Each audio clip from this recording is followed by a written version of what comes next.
البنك الأهلي المصري يصدر 4 شهادات من جديد بأعلى عائد بالبنوك، وشهادات جديدة بتصرف بالعائد فيها كل يوم. كل التفاصيل ده هنعرفها في الفيديو، بس قبل ما نبدأ الفيديو يا ريت تدعمنا بلايك للفيديو، تشترك في القناة، تفعل الجرس عشان يوصلك مننا كل جديد. ما تنساش تشارك الفيديو على كل أصحابك على السوشيال ميديا للتعم الفائد. بعد اللايك والاشتراك في القناة تعالى بينا نشوف الفيديو ايه جديد. البنك الأهلي يقرر إصدار شهادات جديدة، وده بعد رفع أسعار الفايدة من قبل البنك المركزي، وذلك لجذب المزيد من العملاء وأيضا سحب السيولة النقدية من السوق في الشهادات الجديدة. لذلك البنك الأهلي أصدر 4 شهادات جديدة لسحب السيولة النقدية من السوق. وأول شهادة أصدرها البنك الأهلي بعد رفع أسعار الفايدة بمقدار 6%، أي 600 نقطة أساسي في اجتماع البنك المركزي الاستثنائي.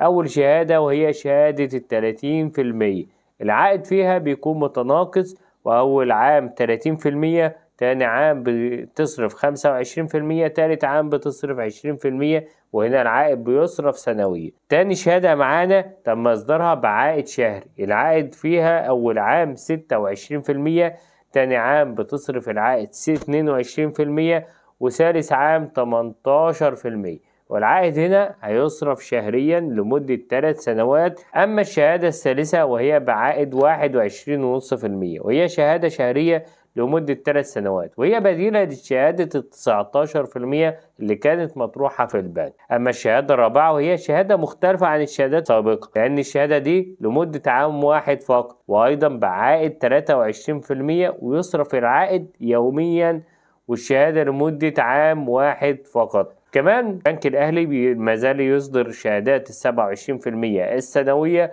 وأيضا شهادة 23.5% الشهرية. وانتظر مننا باقي تفاصيل الشهادات بالبنك الأهلي وجميع البنوك العاملة في مصر. فما تنساش الاشتراك في القناة وتفعيل الجرس واللايك للفيديو عشان يوصلك مننا الفيديو القادم.